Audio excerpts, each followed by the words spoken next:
Ladies and gentlemen, it's me, it's Ken, doing the Piercing Ken thing here, Toy Fair 2025, and we're here with Andy Daniel from Enginuity Games, going to tell us a little bit about some of the coolness that he brought to this year's show. Hi, Andy, how are you? Ken, how are you? So Good. Let's talk about spicy dice. Okay, I'm going to go zoom in close here. Yeah, if you've played Yahtzee, you will learn this so fast. The difference here is we have red numbers on our dice. Each die has a different red number on a set of 6. And think a little bit like you're playing Yahtzee. Now, I can guarantee you this happens all the time. The red numbers do not show up when there's a camera rolling. And to the point that it was very expensive to make dice that looked exactly like that. But here we go. Let's say I was working on 2s. This red number doubles the score in that category. But anytime I roll another red number like this 6, I can flip it to anything I want. For example, another 2. So for each red number, you're either going to flip it to anything you want or keep it for double score. We also keep track of your rolls. If you take less than 3 rolls per turn, you'll draw a mark or bank that roll for later. There's a pouch in the game. Everything in the game fits in it. It becomes a travel game. You just grab it and go. Very nice, very nice. What else you got going on here at the show? We have combos that used to be called Target in the old days. This was actually one of our best sellers. You have 28 all different Target cards. Each one has a target, a combo, and a point value, and the more difficult combos have a higher point value. So these 5 cards, everyone's going after at the same time.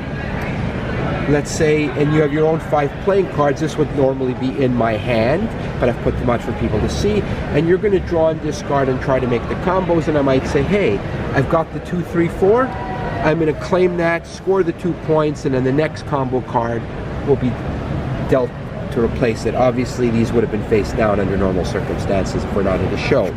So that's combos. Links is a much simpler game. It's for the younger or younger at heart among us. So age of combos would be what you recommend? We recommend 6 and up. Certainly easy by the time you turn 7 and or 8. And the spicy dice can be young too, because it's just a numbers. It can. If you can add, you can play. Okay. You know. So 6 also for that. I would say so. Yes. So here you got 81 cards, 9 colors, 9 numbers. And you deal 4 of them out as anchors, and your job is to, in the style of Crazy 8s or Uno, you have to match either the number or the symbol. So I'm going to say match the number, match the symbol, match the number, match the symbol, and now what I've done is I've bridged these 2. But I can keep going, and I can say I'm also going to match this number, and I'm going to match this symbol, and I'm going to match this number. So now I've gone around the corner. This turns out that it is a chain of 9, so I can draw this scoring card that says 9 or more, and I can also draw this scoring card that says I've made the corner.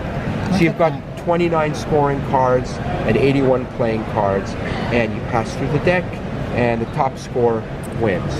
So now, offhand, what do they run? So the dice, so about $25? They're a little less than that. Everything I'm showing you so far is $17.50 retail. Well, that's fantastic. That's a good price. And you may or may not be able to see this on camera for you folks, but you can see that we have metallic foil highlights on every single card.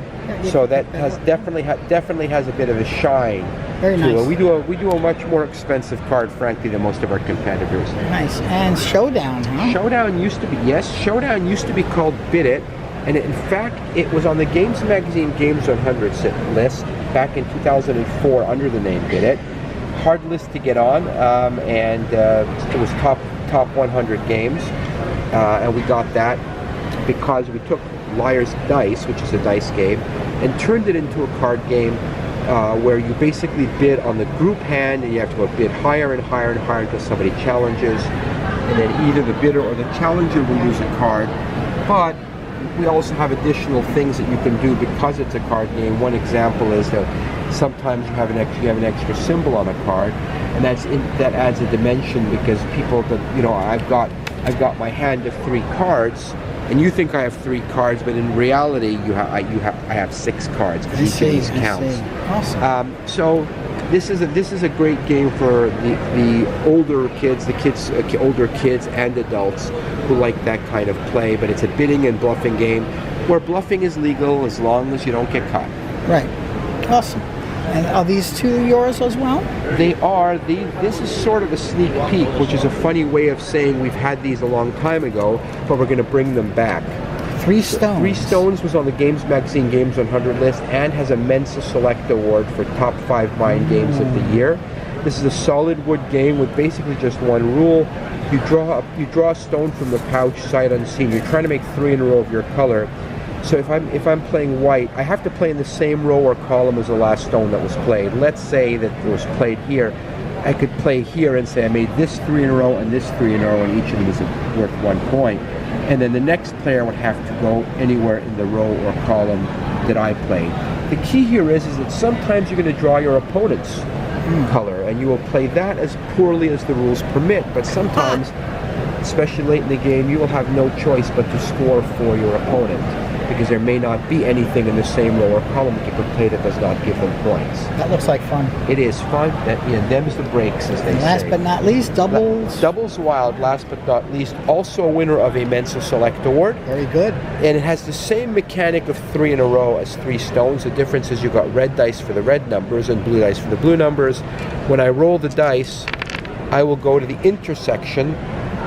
In this case, it would be blue 8, red 7, but I don't want to go there because that's already occupied. You can't bump somebody off just like that. So I can re-roll one or the other.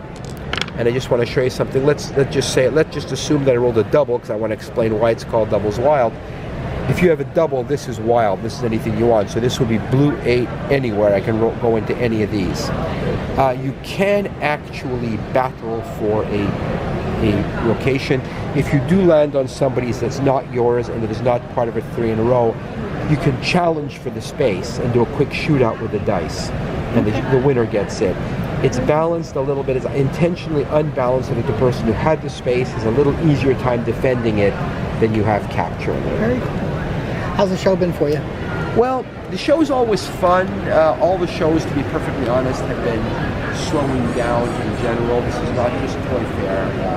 A lot of the market has definitely changed. As things move online, there's unfortunately less mom-and-pop retailers who are a big part of this business.